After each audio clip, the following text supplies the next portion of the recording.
Hello everyone, good morning. কেমন আছো সবাই? আশা করছি সবাই অনেক ভালো আছো, সুস্থ আছো। আমরাও ভালো আছি। তো আজ হলো মঙ্গলবার আর এখন সকাল 7:30টার মতো বাজে। তো এখন থেকেই তোমাদেরকে সাথে নিয়ে ব্লগটা শুরু করছি। আশা করছি আজকের ব্লগটাও তোমাদের ভালো লাগবে। তো সকালে ঘুম থেকে উঠে এই যে বাইরে এসে কাজকর্ম শুরু করে দিয়েছি। তো উঠানটা আর কয়েকদিন হলো ঝাড় দিতেই পারি না। সকালে উঠে দেখি মায়ের আর কি উঠোনটা ঝাড় দেওয়া হয়ে গেছে, তারপরে আর কি কাজগুলো আমি শুরু করি। ওই যে রান্নাঘর পরিষ্কার করা, রান্নাঘরের এঁটো কাটা মোছা, উনুন লেপা, বাসি ছাই ওঠানো, তারপর রান্নাঘরটা মোছা। তো এই কাজগুলোই আর কি করি। তো ওইগুলো করার পর এই যে এখন বাসনগুলো ছিল সেগুলো বের করে নিয়েছি। তারপর ওই যে এঁটো কাটা ফেলে দিলাম মানে যে পুকুর পাড়ের ওইখানে আর কি এঁটো কাটাটা ফেলে দিই। কলপাড়ে আর কি ফেলা হয় না, কারণ ওই যে কলপাড়ে ফেললে কেমন একটা গন্ধ করে। আর ওই যে কলের যে মুখটা আছে না, ছোট্ট মুখ যেটাতে আর কি জল বেরোয়, তো ওইখানে আর কি আটকিয়ে যায় পাইপের মধ্যে, তো এই জন্য আর কি ফেলা হয় না। তো বাইরে আর ওই যে গামলাতে করে বাইরে ফেলে দিলাম। তো সব সময় আর কি বাইরেই ফেলা হয়। তারপর এই যে বাসনগুলো মেজে নিয়েছি, নিয়ে এখন এই যে বাসনগুলো ভালো করে ধুয়ে নিচ্ছি। মাম্মাম এখনও ঘুমিয়ে আছে আর মা ওদিকে ভাতও বসিয়ে দিয়েছে, আর আমি তাড়াতাড়ি করে কাজগুলো কমপ্লিট করছি। কয়েকদিন হলো যেহেতু দেরি করে ঘুম থেকে উঠছে, একটু তাড়াহুড়োই লেগে যায় কাজকর্ম করতে। তারপরেও আর কি সময়ের মধ্যে কাজগুলো কমপ্লিট করার চেষ্টা করি। লক্ষ্মীমন্ত বউ কিনা জানে না, তবে নিজের হাতে সংসারের সমস্ত কাজকর্ম গুছিয়ে করে ঘরবাড়ি সবসময় পরিষ্কার পরিচ্ছন্ন রাখার চেষ্টা করি। আর এটাই হয়তো একজন গৃহিণীর মানে একটা বড় কাজ বলতে পারো। ঘরবাড়ি পরিষ্কার পরিচ্ছন্ন রাখা, ঘরবাড়ি গুছিয়ে রাখা, সমস্ত কাজকর্ম করা, মানে সুন্দর করে, এগুলোই একজন গৃহিণীর একমাত্র কাজ। সংসার সন্তান দেখাশোনা, বাড়ির প্রত্যেকটা মেম্বারকে খেয়াল রাখা, দেখাশোনা করা, এগুলোই একজন হাউসওয়াইফ পারে এগুলো করতে সুন্দরভাবে গুছিয়ে। তো ওই যে দেখো, তারপরে তোমাদের সাথে কথা বলতে বলতে ওইগুলো তো থালা বাসন তো ধোয়া কমপ্লিট করে এগুলো মানে রেখে দিয়েছি, এখনও গোছানো হয়নি, ওগুলো পরে গোছাবো। তারপর আর কি ফ্রেশ হয়ে এখন এই যে চলে আসছে, দেখতে পাচ্ছ মই নিয়ে আসছি। এই যে আমাদের যে গোয়াল ঘরের চাল আছে না, ওইখানে ওইটার উপর আর কি চাল কুমড়োর গাছ হয়েছে। তো তোমাদের দেখিয়েছিলাম এর আগে হয়তো ব্লগে। তো ওই যে সবটাই ওই চালের উপর উঠে গেছে। তো সেখান থেকে মাকে বললাম যে কয়েকটা আর কি চাল কুমড়োর ডোগা পাড়তে, যেহেতু আজ ডিম রান্না করা হবে, ডিমের ঝোল, তো মামাম ওইটা দিয়ে আর কি খেতে পারবে না। তো মামামের জন্য একটু এই যে ডোগা আর সবজি দিয়ে একটু ঝোল ঝোল তরকারি রান্না করব। তো সেই জন্য আর কি নিতে চলে আসছি। আর এখানে ওঠার কারণ, মা বলছিল যে চাল কুমড়ো আর কি হয়েছে কিনা গাছে। তো দেখলাম একটা হয়েছে, আর কয়েকটা ডোগা আর কি পেরে নিলাম।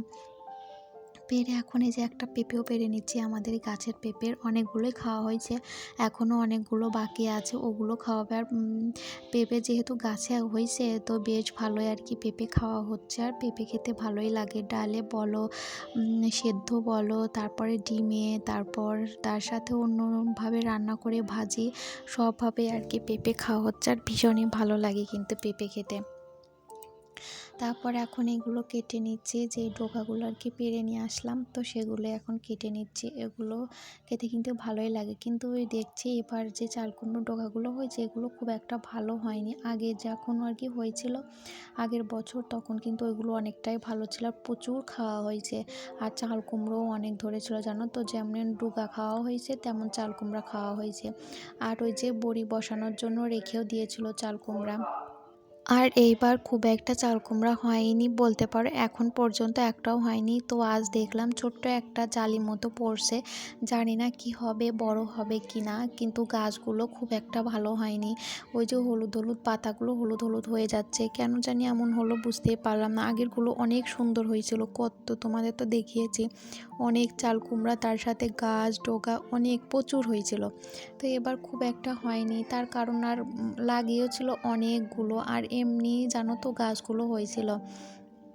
তো ওই যে কেন এমনটা হলো বুঝতেই পারলাম না। আর জানো তো পুঁইয়ের শাকের গাছও প্রচুর হয়েছিল, কিন্তু জাংলাতে যে গাছগুলো ছিল সেগুলো নষ্ট হয়ে গেছে, আবার এমনি যে গাছগুলো হয়েছিল ওগুলো নষ্ট হয়ে গেছে হয়তো বৃষ্টির কারণে। আর এবার জানো তো আষাঢ় মাসে প্রচুর বৃষ্টি হয়েছে, হয়তো এই বৃষ্টির কারণে সমস্তটাই নষ্ট হয়ে গেছে। তারপর এই যে চাল কুমড়ার ডগাগুলো কেটে পটল কাটলাম, তার সাথে আলু এগুলো দিয়ে আর কি সবজিটা মানে পুঁই শাক চাল কুমড়ো ডগার সবজিটা রান্না করব। তো সেটা কাটলাম, আর পেঁপেটা কাটা বাকি আছে। তো মা বললো ওটা আমি কেটে দিচ্ছি, তুমি ডিমের ঝোলটুকু রান্না করো। যেহেতু বাবা কাজে যাবে তো এই জন্য তাড়াতাড়ি করে রান্না করছি। তো আর জানো তো মানে মনের মতো করে রান্না করতে পারলাম না ডিমের ঝোলটা, ওই যে তাড়াহুড়ো করে রান্না করতে হয়েছে, যেহেতু কাজে যাওয়ার সময় হয়ে যাচ্ছে আর রান্না করতে একটু দেরিও হয়ে গেছে। তো ওইদিকে ওই যে ডিমটা আগে ভেজে উঠিয়ে তারপর আলুটাও ভেজে নিয়েছি, নিয়ে এখন এই যে পেঁপেটাও ভেজে নিচ্ছি। আর সমস্ত কিছু একটু ভেজে নিলে বেশি ভালো লাগে, লবণ ঝালটা আর কি ভালো করে আর কি মানে এই যে মশলাগুলোও আর কি এটার মধ্যে ঢুকে যায়।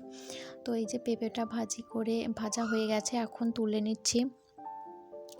নিয়ে যে আর একটু তেল দিয়ে দিলাম, তেলটা একটু কমে গেছিলো তো আর একটু দিলাম, দিয়ে তার সাথে এই যে তেজপাতা, তার সাথে জিরা এগুলো ফোড়নে দিলাম, দিয়ে এখন পেঁয়াজটাও দিয়ে দিলাম। তো পেঁয়াজটা একটু লাল লাল করে ভেজে নেবো, খুব একটা লাল না করলেও চলবে। জানো তো আমার মনে হয় কি পেঁয়াজটা যদি হালকা লাল করে তারপর মশলাটা দেওয়া হয় না, কালারটা বেশি ভালো হয়। আর একদম ওই যে লাল লাল করে ভাজলে খুব একটা মানে পেঁয়াজের যে একটা সেন্ট ওটাও থাকে না।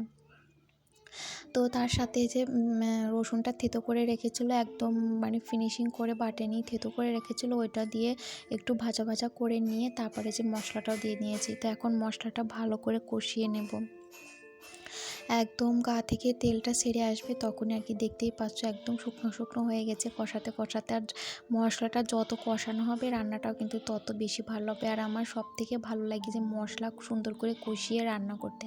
আর এই যে ডিমের তরকারি, মাংসের তরকারি এগুলো কিন্তু আমি ভালোই রান্না করতে পারি, বলতে পারো ভালোই হয়। তো মাই বলছিল ভালো হয় যেহেতু এই জন্য আমাকে রান্না করতে, কিন্তু তাড়াহুড়োতে অতটা ভালো করে আজ রান্না করতে পারিনি।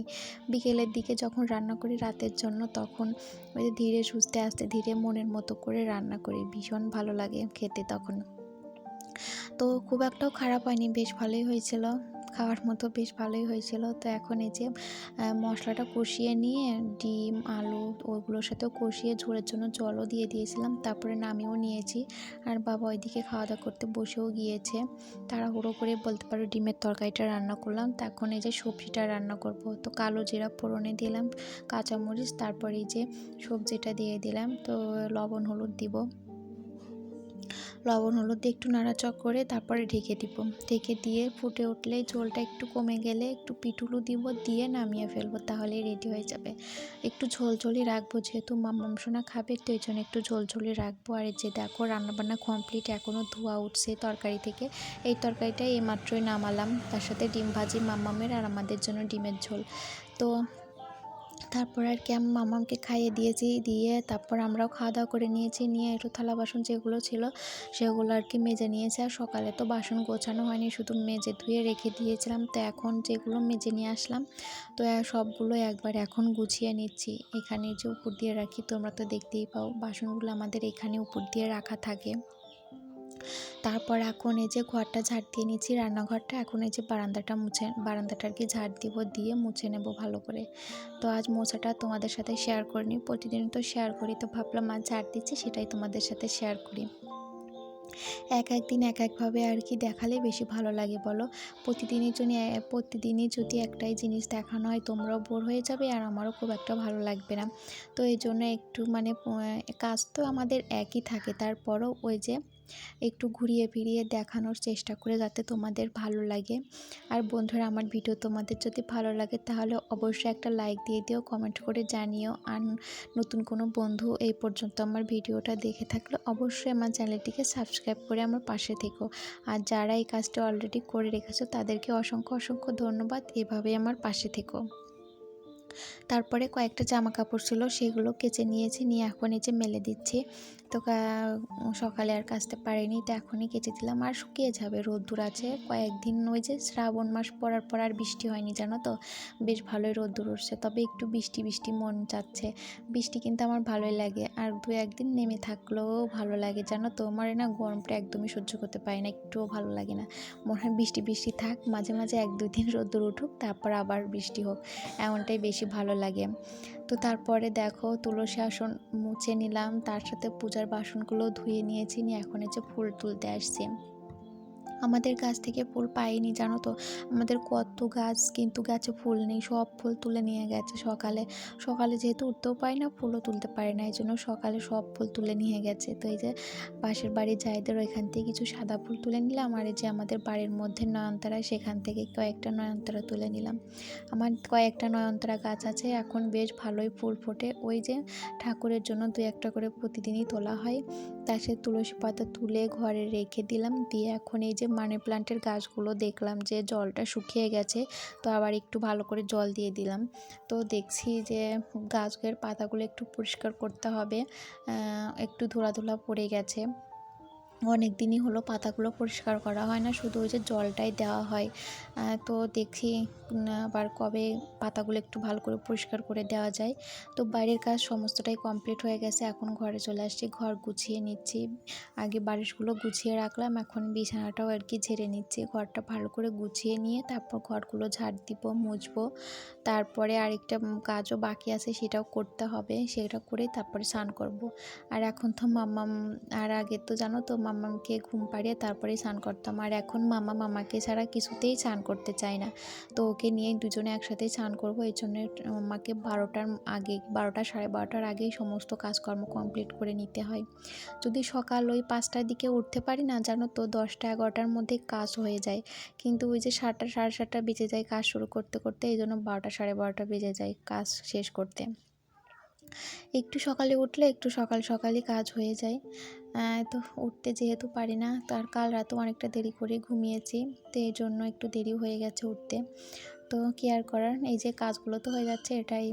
তো চেষ্টা করছি সকালে ওঠার, দেখা যাক কবে থেকে উঠে তোমাদের সাথে আবার ব্লগ শেয়ার করতে পারি।